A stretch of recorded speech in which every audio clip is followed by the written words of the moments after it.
ఒక్కసారి కొమ్మూరి గోల్డ్ కి కాల్ చేయండి. తాకట్లో ఉన్న మీ బంగారాన్ని విడిపించి మార్కెట్ ప్రైస్ కి వాళ్ళు కొనుక్కుని మిగతా డబ్బులు మీకు ఇచ్చేస్తారు. హాయ్ హలో నమస్తే వెల్కమ్ టు మనం టీవీ. నేను మీ చార్మి. కర్ణాటకలో ఓ ఆయనకి బంగారం దొరికింది. ఆహా, వినడానికి ఎంత మంచిగా ఉంది కదా. నాకు కూడా ఫస్ట్ మంచిగానే అనిపించింది. కానీ ఈ మధ్య కాలంలో నేను ఒక వీడియో చూసాను అనమాట.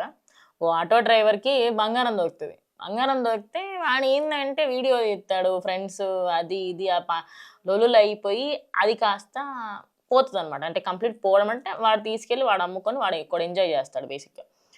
ఇప్పుడు ఆ సోషల్ మీడియాలో పెట్టిన తర్వాత ఏమైందంటే వాళ్ళకి వీళ్ళు కాకుండా వీళ్ళకి కాకుండా పోలీసులు ఎత్తుకెళ్ళారు. సో ఇక్కడ ఒక విషయం గమనించాల్సింది ఏంటంటే ఏదైనా జరిగినప్పుడు ఖచ్చితంగా పోలీసులకు చెప్పాలి. కానీ కొందరు చేష్టలు విచిత్రంగా ఉంటాయి.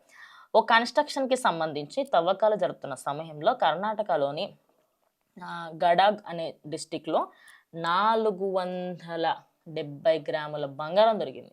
ఎస్, మీరు విన్నది నిజమే. బంగారం రేట్లు పెరుగుతుంటే 470 గ్రాములు అంటే అసలు వినడానికి ఎంత మంచిగా ఉంది కదా. అబ్బా, ఒక్క సెకండ్ కరోడిపోతే అయిపోవచ్చు నేను అనుకున్నాను. కానీ పాపం ఆయన ఆశలన్నీ అడియాశలు అయిపోయినాయి అనమాట.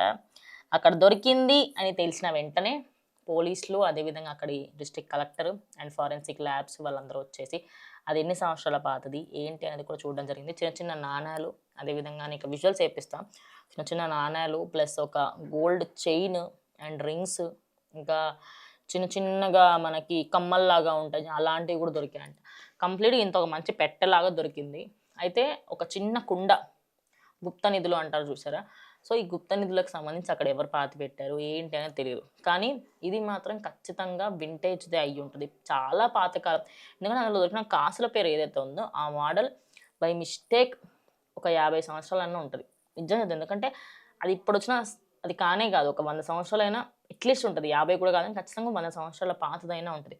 అయితే ఈ మధ్య కాలంలో ఇలాంటివన్నీ ఎక్కువగా బయటపడుతూ ఉండడంతో ప్రజెంట్ అయితే కర్ణాటకకి సంబంధించిన ఈ వార్త ఫుల్ ఆన్ వైరల్గా మారుతుంది.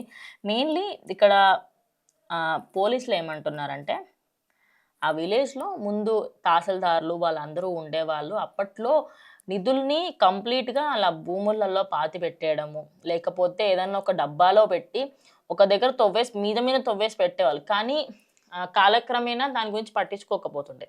ఒక సర్టెన్ టైంలో వాళ్ళందరూ చనిపోతారు, ఖచ్చితంగా పిల్లలకు కూడా తెలియదు వాళ్ళు ఎక్కడ పెట్టారు ఏంటనేది. అంటే ఆస్తి మీద వ్యామోహము, బంగారం మీద, డబ్బు మీద వ్యామోహంతో చాలామంది పెట్టెలలో పెట్టేసి ఎక్కడో ఒక దాచిపెడుతూ ఉంటారు. కానీ అది ఎప్పుడో ఒకసారి తవ్వకాలలో బయటపడ్డట్టుగా, శిలా పలకాలు బయటపడ్డట్టుగా బయటపడుతూ ఉంటాయి. కర్ణాటకలోనే కాదు, ఈ మధ్య కాలంలో ఒక 4-5 ఇన్సిడెంట్ చూసిన నేను. అందులో మ్యాక్స్ ఆఫ్ ద టైం ఇట్లనే ఉండే. అంటే ఎట్లా అంటే చూడ్డానికి అరే ఇంత బంగారం దొరికింది మంచిగా. ఇంకోటి ఏంటంటే ఇంటి దగ్గర బంగారం దొరికితే వాళ్ళదే అవ్వాలి. కానీ గవర్నమెంట్ ఏంటంటే అది ఎవరి ఆస్తో తెలియదు. దానికి సంబంధించి అది ఓల్డ్ హెరిటేజ్ అయి ఉంటే మాత్రం అది మ్యూజియంస్కి సంబంధించి లేదా గవర్నమెంటే తీసుకుంటూ ఉంటుంది. ఇక ఇదే ఇన్సిడెంట్కి సంబంధించి దాన్ని ఇన్వెస్టిగేట్ చేస్తున్నారు. మరి ఫారెన్సిక్ ల్యాబ్కి పంపించిన, అంటే జ్యువెలరీకి సంబంధించి చూస్తారు వాళ్ళు అక్కడ. ఫారెన్సిక్ అది కూడా కైండ్ ఆఫ్ దానిలానే ఉంటుంది. బట్ జ్యువెలరీకి సంబంధించి డీకోడ్ చేస్తారు ఎంత ఓల్డ్ది ఇది. దానికి సంబంధించి కార్బన్ డేటింగ్ అంతా చేయించి దానికి సంబంధించి ఎంత ఓల్డ్ ఏంటనేది కూడా చూస్తామని కూడా చెప్తున్నారు. చూడాలి మరి నిజంగానే ఇలాంటి బంగారాలు దొరికితే బాగుండు, అరే నాకు కూడా దొరికితే బాగుండు అనిపిస్తుంది కదా. సో మీలో ఎంతమందికి ఇలా గుప్త నిధుల గురించి తెలుసో ఖచ్చితంగా కమెంట్ చేయండి. ఇది ఇవాళ వీడియో, ఇంకా వీడియోతో మళ్ళీ కలుస్తాం.